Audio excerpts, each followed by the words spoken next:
Hello, dans cette vidéo, je vais vous montrer comment faire un fond, un décor, comme ce que vous voyez derrière, avec l'IA, tout simplement. On va voir les outils qu'on utilise et comment le faire. Donc c'est assez simple, c'est deux, trois étapes. Donc on commence direct. Donc, la première étape, ça va être de générer le décor.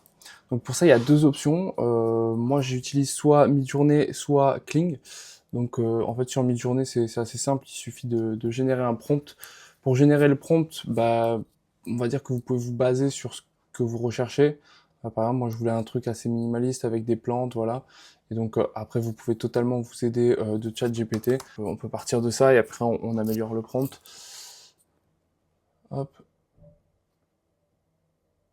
voilà. Donc là, il est assez complet. Par exemple, on va utiliser celui-là, admettons. Donc là, par exemple, là, je l'ai fait, ça c'est sur Midjourney.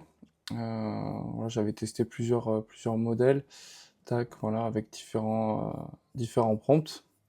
Et là, on va le tester sur Kling. Donc là, ce que je vais simplement rajouter à la fin du prompt, c'est que vous pourrez ajouter Blender Style, Rendering 8K, Ultra HD. Donc là, j'ai eu ce résultat. Il est pas mal, mais je suis pas hyper satisfait. Je vais essayer avec l'autre prompt que j'avais fait précédemment. Et je l'ai copié-collé. Donc tac, on va tester avec celui-là. Ouais, donc voilà le nouveau. C'est beaucoup plus sympa. J'aime bien l'atmosphère de celui-là, qui est vraiment très très sympa. Donc là, après, on peut upscale l'image avec un abonnement pro, donc c'est-à-dire permettre de l'améliorer. On peut s'en servir comme référence. Donc là, si je reviens sur mon image, je vais la télécharger tout simplement. Et après, on va passer à la deuxième étape, qui est tout simplement de la mettre sur notre logiciel de montage avec notre vidéo source pour la mettre en background. C'est parti. Donc là, on est sur le logiciel de montage, donc CapCut, et on va tout simplement importer les deux fichiers.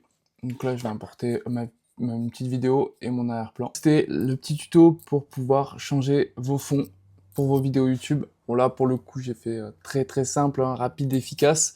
Malheureusement, ce qui est un peu chiant, c'est que ce qui produit parmi les meilleurs rendus, Midjourney, c'est vraiment top. Après, Kling, AI, que vous avez vu aussi, c'est vraiment pas mal. Maintenant, c'est des outils où si vous voulez les utiliser régulièrement et que vous voulez changer de fond sur toutes les vidéos, bon soit il faudra prendre des petits abonnements, voilà, de quelques euros à ces outils-là, soit générer des adresses email pour avoir des crédits gratuits et à chaque fois refaire des fonds. En sachant que là, quand même, sur Kling, il y a le watermark Kling.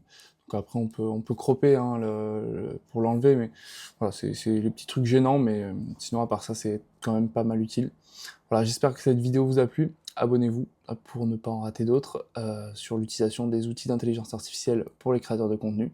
Et nous, on se retrouve très prochainement pour une nouvelle vidéo. Ciao!